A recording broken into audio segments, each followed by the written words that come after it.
Hey, Charlie, how are you?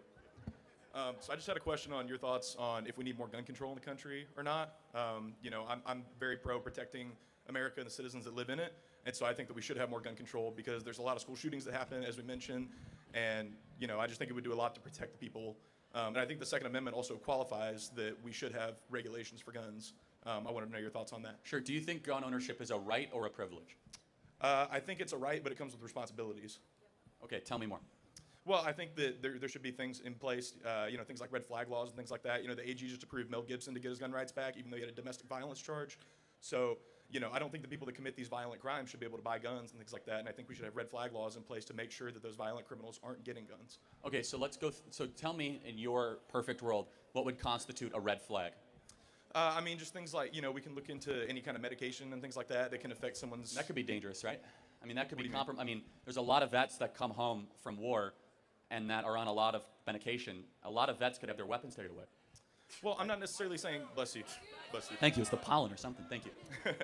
I'm not necessarily saying, it's mainly to prevent, future shootings and things like that, and also, putting in place things like a federal registry so that we know, the types of guns that people have, and, it would just essentially be a federal registry that shows these are the guns that this person has, in case a cop has to go on something like a domestic call. That's the most dangerous call they can go on. So. Yeah, I can see you're coming after this from a good perspective. Let me ask one other question. What would you say is the ultimate and final purpose of the Second Amendment? I think it's self-defense against a tyrannical government, which... We agree. Sure. Great. Keep going.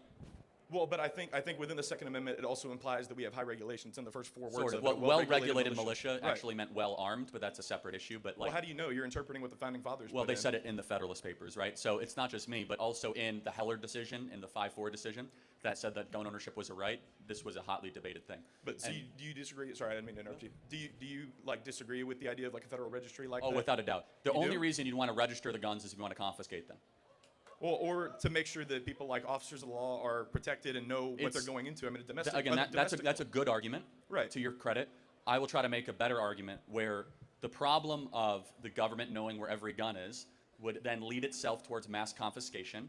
And I would agree with you. A well-armed citizenry is the greatest protectorate of liberty and freedom in this country. Even though the Army has things like drones and tanks and things like that outarm, citizens that have yes and no. Handgun. We've seen it in several instances where at least a citizen, that's a good argument, but I would say a little flawed, where the citizens are able to protect themselves in some ways. It's a much harder population to control. I understand, but so you think a federal registry would infringe on the rights? Potentially. I think that there's no good argument, other than potential.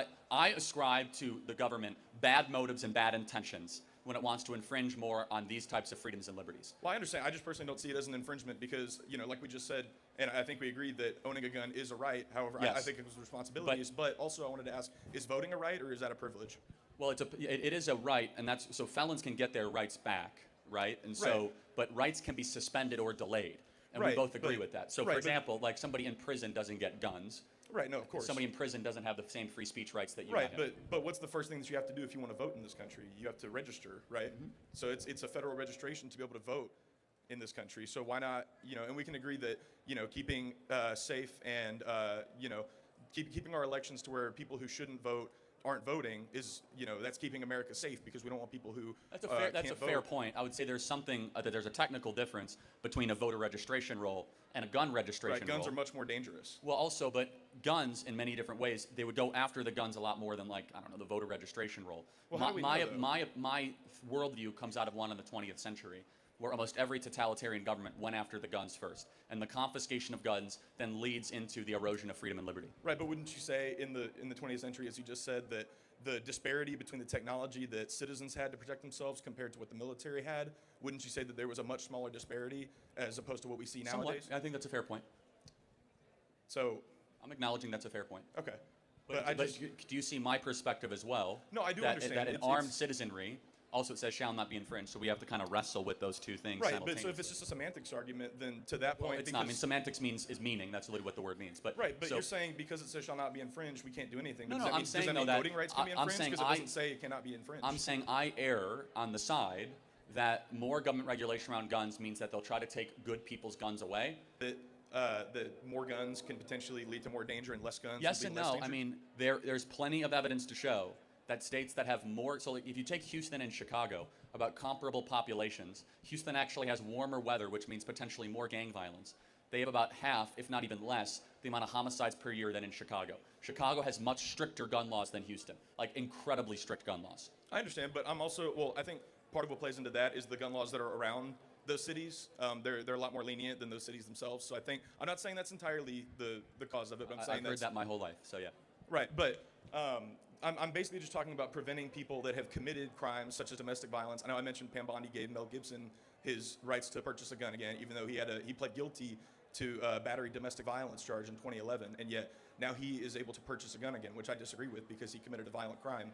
I mean, do you disagree with that personally? No, I mean, I don't know the details of the case, but I think I've met Mel Gibson. I think he should be able to own a gun. I mean, like just off of speaking to him though, even though with his yeah, criminal I mean, history. I don't know all the details. Do I think that the idea of taking his rights away because of something that happened that I don't know all the details about 14 years ago? Well, he pled guilty to it though. Again, I find that to be a little bit of an infringement on basic rights. Even though he literally again, I don't know the details around that, but I guess we're getting to a place where do you think anyone that's convicted of violent crime should be able to own guns again? No, not at Oh, all. wow, If they're committing a violent crime, absolutely not. I think we should protect people in America, which I think you agree with, and I think that's how we protect America. That's a balance. Are we going to really say the federal government is going to protect us from ourselves when it comes to guns? No, I mean it's less about the federal government taking away guns and more just allowing them to protect their citizens. And it's not about getting rid of guns. I'm a gun owner myself. I go hunting. No, I was on a competitive what team. What state would you say has the gun laws that are the most appealing to your worldview? I don't know specific state laws, if I'm being completely honest with you. But something to think about. But I'm speaking, even just the federal registry itself. I think that would protect, a lot of officers of the law. Like I said, when they go on domestic calls, that's the most dangerous call that an officer of the law can go on. There's an informal registry, not a formal one. Just gun dealers are supposed to report. Right, but do you really sales. think that they do all the time, though? No, of course not, obviously. I mean, right, I so live would in the reality. federal registry eliminate that problem, then? Again, I would go back to a formal registry. You register in order to confiscate. It is a prerequisite towards confiscation. Isn't that just a slippery slope argument, though? If you give one thing, then another thing's going to go? It's a historical argument, right? We see that throughout totalitarian dictatorships throughout the 20th century, where if you want to take the weapons away, you first ask for a collection of all the items that you then want to collect. But I could see, you're coming after this in good faith. I tend to be on a much more libertarian side, even though I'm not libertarian. We actually need looser gun laws because I think that gun laws. Oh yeah, yeah. I mean, especially in states like Chicago and Illinois, where it's very basic Second Amendment rights. So I'll give you a great example. Okay. In a state like Rhode Island or New York, right. It could take a woman upwards of 30 days to get a gun.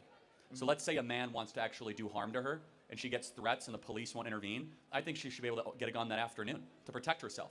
I understand that. So in that case, I think that gun laws should be looser. I understand. I think in that regard, I do agree with you. Cool. So that would be an instance of that. And I also will go back to this idea of red flag laws. We have seen case after case of it being abused, of veterans having their weapons taken away because of fake accusations and, let's just say, faulty accusations, saying that they're mentally unbalanced, so on and so forth. But do you think that they could investigate cases like that and see if there aren't any medications? I mean, a lot of these antidepressants can change your brain chemistry. For sure. And some of it, though, is they take the guns away first and they ask questions after. It's a difficult, very, I don't want to say gray area, but edge part of the law where I tend to, and a respectable position, respect to you, I tend to err on the side of it is a right, the government screws up more than it does correct in this specific portion, and the downside to having more guns is far better than the downside of having only the government have guns. Even if that can cost American lives, though? I mean, me personally, I would give up all of my guns in a heartbeat if I knew for a fact that it was going to save one life. Can I do a thought experiment to you? Sure. So do you think we should ban driving? No, I don't think so. And I know where you're going with this. 55,000 people a year die from car accidents, right? Right, so absolutely. But those are accidents, though. That's not someone intentionally going and killing somebody. Some people intentionally do, or some people have DUIs, right? Some of it is an act of agency, not just accidents, right? Meaning that they are reckless with the technology. I understand. You would agree a DUI is a reckless act. Oh, for sure. And that's a vast majority of auto deaths, right. Both in the interior of the vehicle and the exterior. Right, but then what do you have to do to be able to drive, though? You have to get a driver's license. You have to take a test with an instructor. No, of course, but I'm saying if the pursuit of, if it's all about saving lives, then there are certain things that we'd get rid of. I would say, though, that government is not merely there for our safety. It's one of the primary focuses. You have to balance liberty and safety. And that's a tough balance at times. I fall on this issue on the side of liberty. Final thought. So just one last quick question, I promise. What about something, as I mentioned with taking a driving test, to be able to get a driver's license, you have to prove that you know how to operate the vehicle safely. What about something similar to that with owning a gun? Some kind of thing where you go to a range with a trained professional, you show that you know how to operate the gun, safely, know how to store it safely, things like that. Yet, and then once you pass that, you get some kind of card that allows you to buy a gun. It's all about protections. It's not about restricting rights. On that, you might have some agreement with me. Because actually, the number one cause of errant gun deaths is accidental discharges. People that don't know what they're doing with their gun. I understand. And so I think that could be prevented through better training. So for that, I actually might have some middle ground. Okay, I appreciate it. Hope you and your family had a blessed Easter. God Thank bless you. everybody. God bless you. Great job. Thank you.